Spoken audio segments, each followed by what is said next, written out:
अभी आप समझ गए। महावीर बताएंगे उनके धर्म पत्नी को नहीं मानना है, महावीर क्या करेंगे?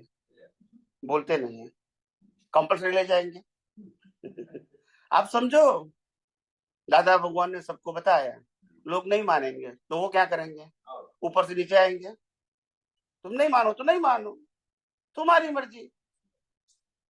इसलिए मैंने कहा I am guide you, I am not गुरु। मैं गुरु नहीं हूं, मैं गाइड हूं। और गुरु नहीं हूं तो मैं किसी को शिष्य बनाता नहीं, मानता भी नहीं। आई एम अ साइंटिस्ट, और मैं आपको साइंटिस्ट बनाने के लिए आया हूं। जो मैंने रियलाइज किया है यूनिवर्सल ट्रूथ, वो ही आपको रियलाइज करना है। मेरे मन वचन काया को रियलाइज, और ना ही मेरी कोई आज्ञा है और ना ही मेरी कोई रिचुअल्स है आपको बताने के लिए। समझ में आया? खत्म हो गई बात। तो इंडिविजुअल सब्जेक्ट तो रहा नहीं। जो यूनिवर्सल ट्रूथ मैंने रियलाइज किया है वो आपको बता रहा हूं, और आपको वो ही यूनिवर्सल ट्रूथ रियलाइज करना है। यस और नो? इसमें मेरा कोई subject, I am only present you, I am sharing my experience to you. मैंने अनुभव किया है, दैट इज माई एक्सपीरियंस। आप भी इसको फॉलो करके आप भी अनुभव कर सकते हो। This is not a monopoly. मगर गुरु शिष्य में क्या होता है?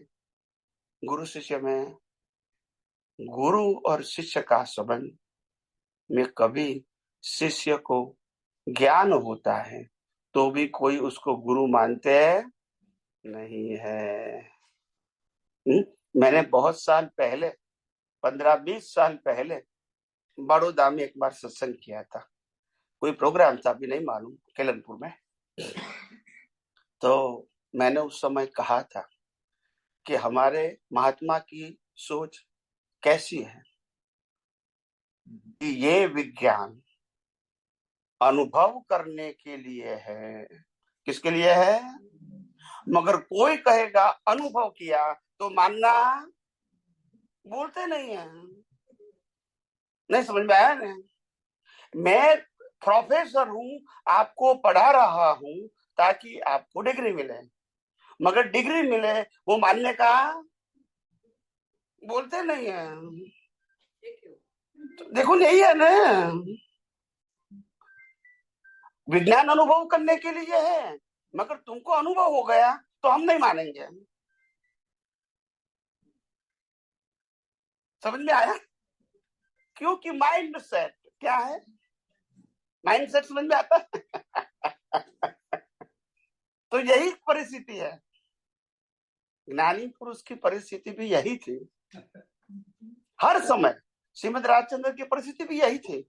इनको मानने वाले नहीं थे, वो इतने बड़े ज्ञानी थे, श्रीमद राजचंद्र मानते नहीं थे लोग। वो खुद कहते थे हम इस काल के राम कृष्ण और महावीर है, मतलब हमारी दशा, हमारा अनुभूति। मगर कोई मानते नहीं, वो तो महावीर ही है, हम आपको महावीर दशा नहीं मानेंगे। नहीं, कृष्ण तो कृष्ण है, हम आपको कृष्ण की दशा नहीं मानेंगे। भाई आप समझे? क्योंकि माइंड सेट है। और हमारी ट्रेडिशन क्या है? ट्रेडिशन समझते हैं? परंपरा क्या है? कोई भी दिन जिंदे व्यक्ति को रिस्पेक्ट नहीं करना, और करना तो कितना फॉर्मालिटी, आप समझे? मगर फोटो और मूर्ति को सरेंडर होने का,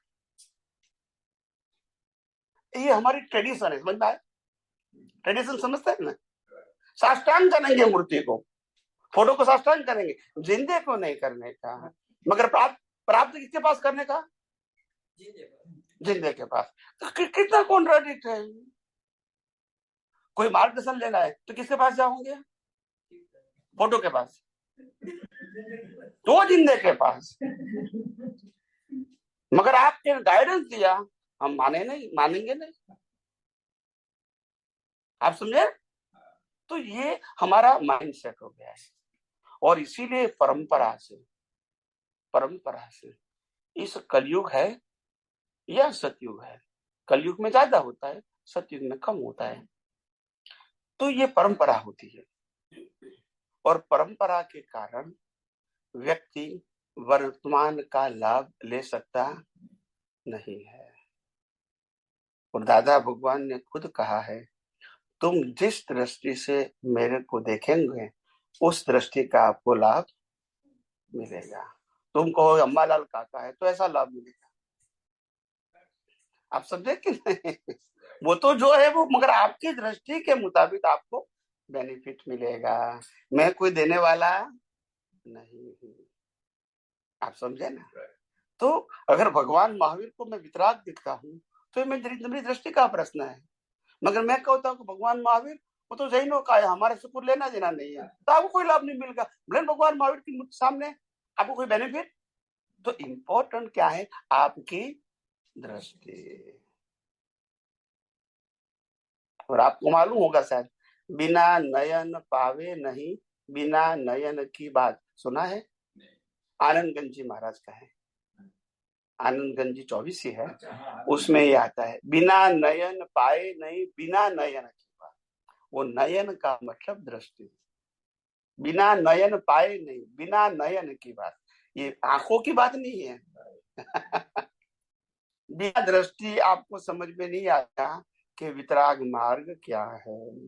वो आंखों का शब्द है, दृष्टि का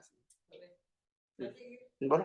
આપણે દ્રષ્ટિનું કીધું કે દ્રષ્ટિ સમ્યક જ્ઞાન સંતોષ અને પ્રતિષ્ઠિત આત્માના લેવલે લાગ્યું નહીં કે આપણે એને સમજણ બેઠી છે કારણ કે